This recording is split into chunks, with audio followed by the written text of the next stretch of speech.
नमस्कार साथीहरु, टेक्निकल सन्दीप च्यानलमा जसलाई स्वागत छ र म Sandeep Malla. So guys, finally हजुरहरु मध्ये धेरै जनाले वेट गरेको स्मार्टफोन इन्फिनिक्स हट 10s चाहिँ नेपाली बजारमा लन्च भइसकेको छ। अलिकति ओभर प्राइसमा चाहिँ लन्च भएको छ। सो आज यसैको बारेमा चाहिँ कुरा गर्दै छु, के फिचर स्पेसिफिकेसन देख्न मिल्छ र के कति प्राइसमा नेपाली बजारमा लन्च भएको छ र जुन प्राइसमा नेपाली मार्केटमा लन्च भएको छ त्यो प्राइस सेगमेन्टमा चाहिँ अरु कुन स्मार्टफोन यो भन्दा पनि बेटर रहेका छन्, सम्पूर्ण जानकारी दिनेछु र भिडियो अन्तिमसम्म हेर्नु होला। त्यो भन्दा पहिला चाहिँ यदि आजको भिडियो मन पर्यो भिडियोलाई लाइक गरेर तलपट्टि देख्न सक्नुहुन्छ रातो बटन, त्यसलाई थिचेर च्यानल सब्स्क्राइब गर्नु होला र साथमा रहेको नोटिफिकेसन बेल आइकनलाई दबाएर अल नोटिफिकेसनलाई पनि अन गर्नु होला, ताकि मैले जति पनि नयाँ भिडियो अपलोड गर्छु सबैभन्दा पहिला नोटिफिकेसन हजुरलाई मिल्नेछ। ओके, सो गाइज, अब चाहिँ ढिला नगरी आजको भिडियो सुरु गर्न चाहन्छु र इन्फिनिक्स हट 10s को बारेमा कुरा गर्ने हो भने सबैभन्दा पहिला चाहिँ म यसको डिजाइन, डिस्प्ले र बिल्ड क्वालिटीबाट चाहिँ सुरु गर्न चाहन्छु।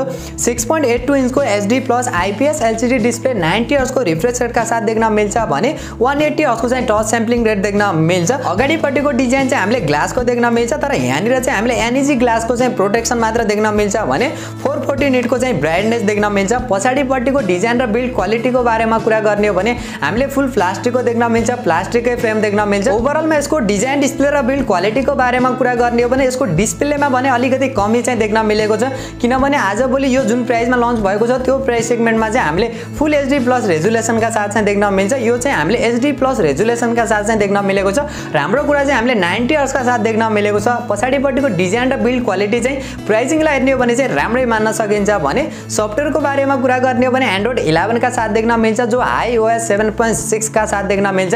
एन्ड्रोइड एक्सपिरियन्स पनि ठिकठाकको देख्न मिल्छ। अलिकति बडी चाहिँ हामीले यसमा एड र ब्लुटुथ चाहिँ देख्न मिल्छ, तर हजुरहरूले त्यसलाई मजाले कस्टमाइज चाहिँ गर्न सक्नुहुनेछ भने प्रोसेसरको बारेमा कुरा गर्ने हो भने प्रोसेसर चाहिँ एकदमै राम्रो मान्न सकिन्छ। प्राइसिङलाई हेर्ने हो भने जो मिडियाटेकको हेलियो G85 वाला प्रोसेसर देख्न मिल्छ, 12 नैनोमिटर फेब्रिकेसनमा बनेको छ। र CPU र GPU को बारेमा कुरा गर्ने हो भने 2 कोर कर्टेक्स A75 र 6 कोर कर्टेक्स A55 को CPU र Mali G52 MC2 को चाहिँ GPU देख्न मिल्छ। इनर्जी एफिसिएन्सी र पावर एफिसिएन्सी चाहिँ हामीले राम्रै देख्न मिल्नेछ भने LPDDR4X RAM र eMMC 5.1 को चाहिँ स्टोरेज टाइप देख्न मिल्छ।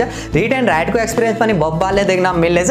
ओभरअलमा यो प्रोसेसरको बारेमा र यसको गेमिङ पर्फर्मेन्सको बारेमा कुरा गर्ने हो भने चाहिँ ओभरअलमा हेर्ने हो भने राम्रै देख्न मिल्छ, तर अलिकति ओभर प्राइसमा लन्च भएको कारणले जुन प्राइसमा लन्च भएको छ त्यो प्राइसमा चाहिँ यो भन्दा पनि अलिकति बेटर गेमिङ पर्फर्मेन्स भएका स्मार्टफोनहरू पनि पाउन थालिसकेका छन्। त्यसकारणले अलिकति नराम्रो चाहिँ मान्न सकिन्छ। तर पनि यदि हजुरहरूलाई यही स्मार्टफोन चाहिएको छ गेमिङका लागि, गेमिङमा त्यति धेरै प्रब्लम पनि देख्न मिल्ने छैन। र क्यामेराको बारेमा कुरा गर्ने हो भने हामीले पछाडिपट्टि तीनवटा क्यामेरा देख्न मिल्छ, जो मेन क्यामेरा चाहिँ 48 मेगापिक्सलको प्राइमेरी सेन्सर, सेकेन्ड क्यामेरा चाहिँ 2 मेगापिक्सलको डेप्थ सेन्सर देख्न मिल्छ भने थर्ड वाला क्यामेरा चाहिँ एउटा AI सेन्सर मात्र देख्न मिल्छ। अगाडिपट्टिको सेल्फी क्यामेरा चाहिँ 8 मेगापिक्सलको देख्न मिल्छ।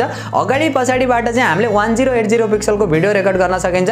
ओभरअलमा क्यामेरा फिचर र क्वालिटीको बारेमा कुरा गर्ने हो भने प्राइसिङलाई हेर्ने हो भने डिसेन्ट खालको मान्न सकिन्छ। त्यस्तो बब्बाल पनि भन्न मिल्दैन र त्यस्तो नराम्रो पनि भन्न मिल्दैन। अरु फिचर र अरु सेन्सरहरुको बारेमा कुरा गर्ने हो भने 3.5 mm को हेडफोन ज्याक देख्न मिल्छ, रियर माउन्टेड फिंगरप्रिन्ट सेन्सर देख्न मिल्छ, फेस अनलक सेन्सर देख्न मिल्छ, लाउड स्पिकरको पनि सपोर्ट देख्न मिल्छ। र ब्याट्रीको बारेमा कुरा गर्ने हो भने हामीले 6000 mAh को ब्याट्री देख्न मिल्छ। चार्जर भने हामीले 10 वाट को बक्समा देख्न मिल्छ, तर यो स्मार्टफोनमा चाहिँ हामीले 18 वाट को चार्जरको सपोर्ट चाहिँ देख्न मिल्नेछ। र यहाँनिर एउटा कुरा चाहिँ मलाई एकदमै नराम्रो लागेको छ, आजभोलि जुन प्राइसमा यो स्मार्टफोन लन्च भएको छ त्यो प्राइस सेगमेन्टमा चाहिँ USB टाइप C पोर्ट चाहिँ दिनै पर्छ। आजभोलि 14-15 हजार को प्राइस सेगमेन्टमा पनि हामीले USB टाइप C पोर्ट देख्न मिल्छ, तर यसमा चाहिँ हामीले माइक्रो USB पोर्ट देख्न मिल्छ। यो कुराले चाहिँ अलिकति डिसअपोइन्ट चाहिँ गराएको छ। र भेरिएन्टको बारेमा कुरा गर्ने हो भने नेपाली मार्केटमा 4GB प्लस 128GB का साथ लन्च भएको छ। र प्राइसिङको बारेमा कुरा गर्ने हो भने 19,990 रुपीजमा चाहिँ लन्च भएको छ।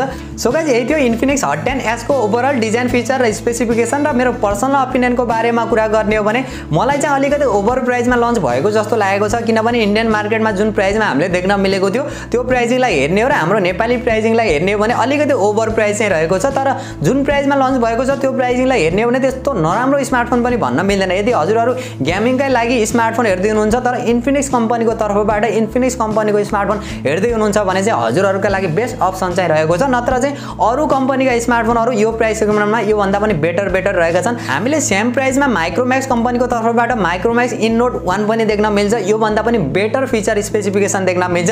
प्रोसेसर गेमिङका लागि त सेम टु सेम एउटै देख्न मिल्छ, तर अरु क्यामेरा फीचर क्वालिटी भयो, डिस्प्ले वाइज हेर्ने हो, डिजाइन वाइज हेर्ने हो भने चाहिँ माइक्रोमैक्स इन नोट 1 चाहिँ यो भन्दा अलिकति बेटर चाहिँ रहेको छ। सो हजुरहरुलाई भने इन्फिनिक्स हट 10s को चाहिँ प्राइस के कतिको चित्त बुझेको छ त्यो भने कमेन्ट गर्नु होला र यदि आजको भिडियो मन पर्यो भिडियोलाई लाइक गरेर तलपट्टि देख्न सक्नुहुन्छ रातो बटन, त्यसलाई थिचेर च्यानललाई सब्स्क्राइब गर्नु होला र साथमा रहेको नोटिफिकेसन बेल आइकनलाई दबाएर अल नोटिफिकेसनलाई पनि अन गर्नु होला ताकि मैले जति पनि नयाँ भिडियो अपलोड गर्छु सबैभन्दा पहिला नोटिफिकेसन हजुरलाई मिल्नेछ।